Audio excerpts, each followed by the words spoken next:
not even knowing you have the cancer. So, you know, a lot of times that's one of the argument about doing tests like that, is it makes people do invasive things. You know, that a lot of people who don't even know that in breast cancer, that very good European studies, 23% of breast cancer, if you leave it alone, just goes away completely without doing anything. So a lot of times that's why all of a sudden now they're telling people not to do mammograms. You know, and I've had arguments for years with Kaiser about the PSA test. Now finally they're not relying on the PSA test. What's that? PSA? Prostate antigen, specific antigen, which has been misused to create $billion industry on. It will save the life of 1 out of 47 people, and 46 out of 47 people will have their quality of life greatly diminished by having treatment that they're better off not doing anything. And so to me, if it's 1 out of 47, you're better off flipping a coin, I guess. So the test is misused because a lot of times that test will go up with an infection or inflammation. It's not specific to cancer.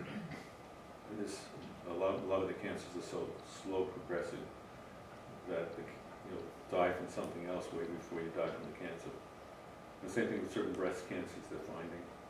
The ones they've been using aggressively, and carcinoma in situ, that when it's so slow progressing, and many times it doesn't even progress into cancer. And they were using real aggressive chemotherapy and surgery on it.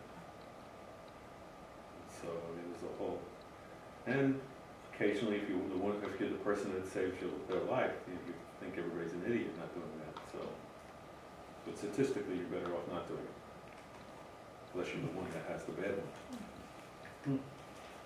So, yeah, the blood work was really easy. I just went online and you could do your own test, appointment. So. yeah. Where are you going to call up in? Little Park. Yeah. It's how much cheaper? Major cheaper, right? It was, yeah, I wanted more tests just because.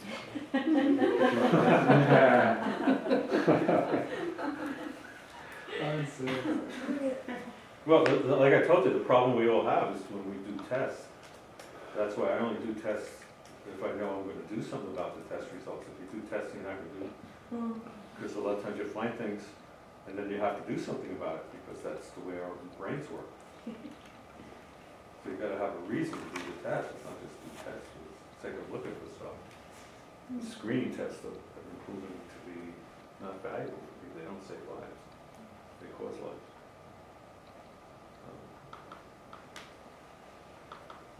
Any other questions? Okay. So Liz King, massage therapist and massages. And scientists, right? And scientists. You've done science. Yeah, microbiology and biology. Tina, you have 2 Jamaicans in this room. Yeah. 2 Jamaicans? 2 Jamaicans. Yeah. Yeah.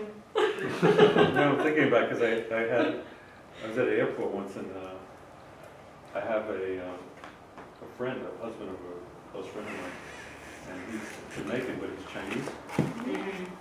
And I didn't realize his accent until I heard people talking, and is Robin in the airport? And I turned behind, and there's this big black the people talking, and it just hit me like that. So it just triggered it off. The Jamaicans. Yeah. I'm Anne. I'm a pediatric occupational therapist, and just like to study this kind of stuff. It's good to be here. I'm David. I'm a new acquaintance of Dr. Coolin, and enjoying learning about the Kabbalah, how it relates to Kashmiri tantric shaivistic stuff that I've studied in the past. Okay. John? John, I work here in classes and going to grad school. And the in life. Great and stuff. Yeah. Okay, so we're gonna go quickly like we always do, so everybody gets rooted. That, and any questions, so we're all in the same light. That when you look at the tree of life, and we're looking at the patterns of creation, of how things manifest and how they unfold, and what's the intention for all creation, and what's your place in this, and why are you going through all this, and why did you overcome impossible odds to have this opportunity? So what's the determination? And so the roots of all this is coming up from a place that's actually beyond this spiritual world. And it has to do with a place where there's different levels, and beyond the roots there's Ein Sof, which has to do with infinity. So what the Buddhists would call beginningless time, that manifests the different changes in our mind create an ongoing reality. And that's in the Ein Sof, or infinity. And then coming out of there is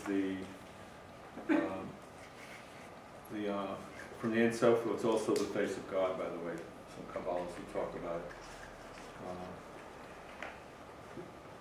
Then there's the Ayin, which is also in higher consciousness. There's actually meditations, it's non-existence, and it's also a portal to places that have never existed. So play with words to try to get the concept. So they would say that non-existence has to contract in order to produce a potential intention.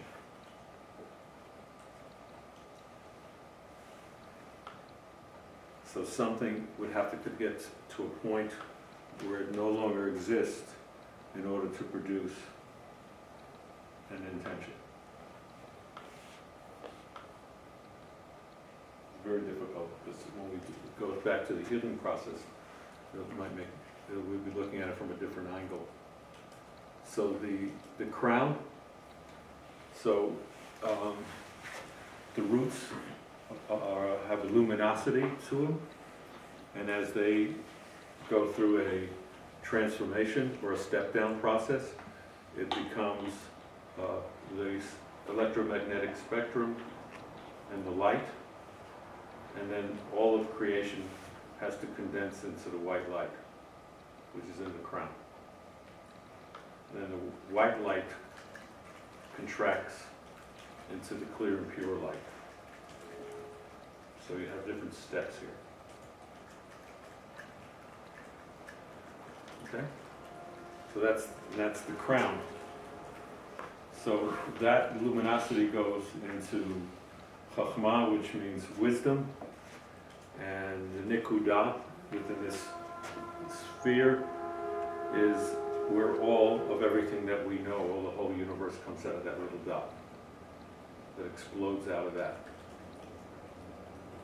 And then it contracts and expands again through the birthing process as this explodes through Tzimtzum.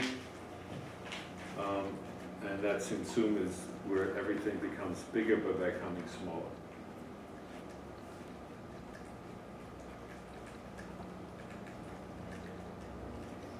So this would be the spiritual world, and out of that world, that's where our questions emerge and our drive to manifest ourselves into a form.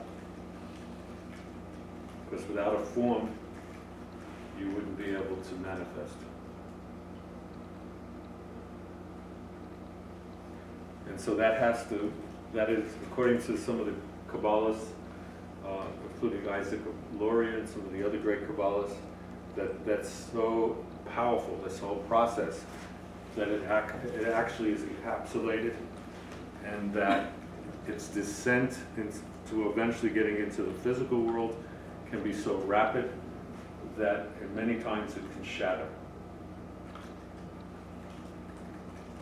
And when that shatters into pieces, it needs to be repaired, otherwise the whole schema has to be aborted. Because it has to be a perfect manifestation for it to become a functioning existence. So this is the center. We talked about sin being off the mark. So in order for the energy to keep circulating and keep producing more existence, it has to be going up and down the center, and its regulation is when it goes to the right or to the left. Actually, the left is over here, because remember, we're looking this way. So the right would be here, and the left would be over there. That means it's sent to regulate into the center producing energy. So this would be the mental world. It's the world of observation. This is the world of intention. This is also the world of questions. So what drives us is an answer to our question, and that's the world of dualism. So this is where the split, and it's reorganized in the center. When that center becomes dysfunctional, the whole system begins to involute. And you really have to visualize it like an acorn within an acorn, so you can have alternate trees emerging out of this one that are completely opposite of the one that's spiritually pure.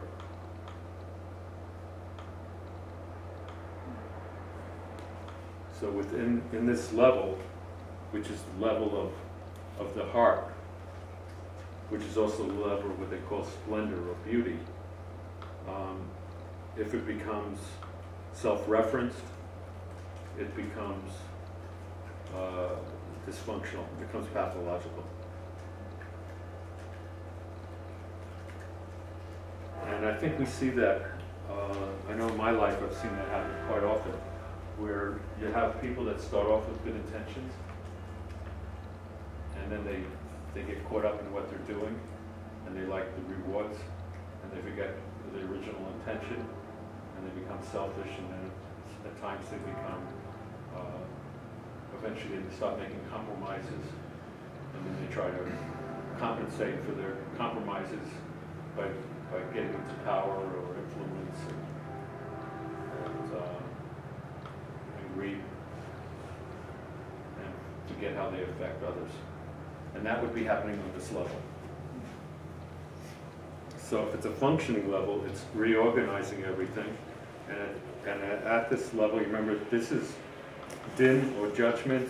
Some people call it gevura, and that means that's where all distinction takes place. So that's the dualism. And then the other opposite sphere is where kindness and takes place. So if you were dysregulating on an everyday basis, and everything is going this way, you would start thinking of yourself as something special and holy, and that you have the truth. And I think we've all seen that happen in this world, where people become build big cathedrals and planes and do all those things, and become super wealthy. That would be over there, and they start thinking themselves as saints, that they're above everybody. And then on the left, if they go too far this way, they become, I mean, that's on the left, so this would be on the right. If they go too far on the right, they become judgmental and fundamentalist, and this is right and this is wrong, and this is that type of thing. A function with justice and judgment and justice. But judgment and justice means that you need to come back to the center and let it play itself out. Too much judgment and too much fundamentalism and too much superiority and too much distinctions, you end up with the energy, instead of being in the center, will go off here to the right, and then if it starts to spill over, it produces alternate universes. And they call that in Kabbalah Sitra Achra, and they said that's the origin of evil, but in the original structure, there is no evil. There's only dysregulation. And so the system was never designed to be perfect, because a perfect system wouldn't eventually produce consciousness. So there has to be inherent in the system imbalance and ways to bring it back into center. And sin is when it gets locked outside the center, and so it gets locked away from its original purpose.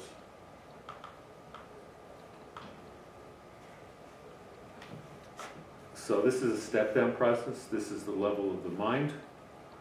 And the mind works as a transformer, otherwise the whole system would just blow itself up. And then it individualizes on the level of Yetzirah. This level is